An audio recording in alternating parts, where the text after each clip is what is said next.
I think we need more than just understanding. I think we need like actual words. We need a confirmation. I think like you just saying these words, they're not going to soothe us, because like we need this to be said out loud to the media. We need Rhode Island to back all of us up.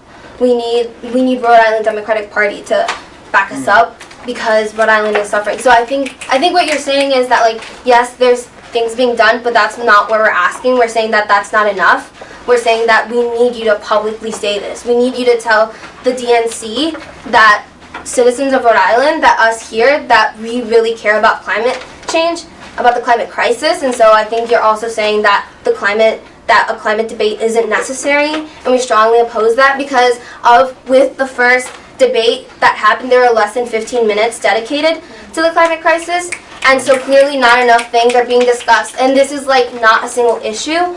It like affects communities in so many ways. It affects communities of color more, and low-income communities more than others. And so we need to address this problem, because it is the frontline communities who are going to be most affected. If you're going to be fair, then what you'll acknowledge is I did not say that climate change is not important, because it is. And I did not say that the Rhode Island Democratic Party is not fully supportive of finding a way to end or reduce climate change. I am not saying that. I am also not saying that a climate change debate is not necessary.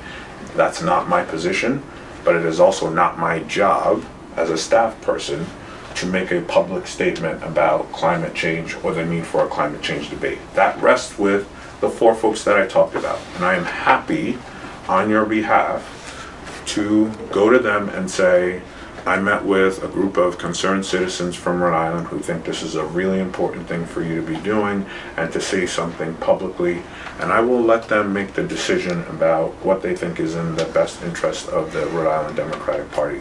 But I want you to understand something. This is not adversarial. This is not, you're not, you don't have to lobby me on the side here, right? We're both on the same side of the fence. The Republican Party does not believe in this, right? So have no doubt that the Rhode Island Democratic Party understands this.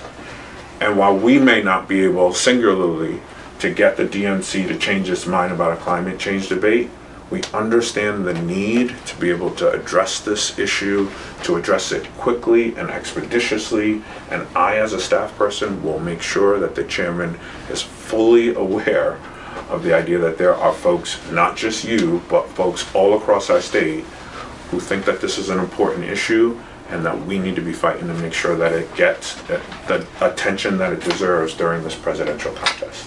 Where we're not on the same side of the fence is that talking about it, saying we understand, saying that we care, saying that this is an important issue, we equate that to taking time out of our day, taking time off of work, taking time at any moment that we can to be here, to stand here, and to advocate for action now. Because we've known about climate change since 1992.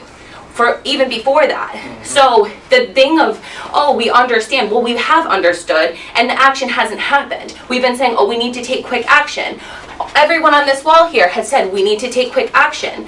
Who here has been saying that has gotten behind the action that is actually happening right now to mobilize, to create a plan to address this crisis? So no one is, the Democratic Party is not doing that. We are not on the same side of the fence of what understanding and caring and calling this an important issue means. So once again, I think you're conflating the two issues. Are we talking about a climate debate, or are we talking about climate policy? Because I'm not understanding what action with respect to the climate debate it is that you're looking for the chairman to take. Now, I heard you say that you'd like the chairman to make a public statement that a climate change debate is necessary, and I am going to let him know precisely that. But if what you're talking about is a policy conversation, which is a different conversation and not the premise of the meeting, then I'm confused. It's So a help me understand. Sorry, I'm sorry that I'm kind of like speaking out of turn here to just say that, like, to connect the dots between taking climate action, and I think taking action in the sense of making the debates, having a debate that's focused on the climate crisis, that is taking action. Speaking out and speaking out to say we need to do this, that is taking action. So what I'm saying is, generally speaking, instead of saying, oh, we have to wait, saying, okay, well, we might not have the answers, but we need to start talking about it now, and taking action as in having those public conversations and making that stance known, and announcing that, not just saying, you as the executive director is saying, yes, this is important to the chairman, but him actually coming out and demonstrating that it's important by specifically calling for a debate, a climate debate.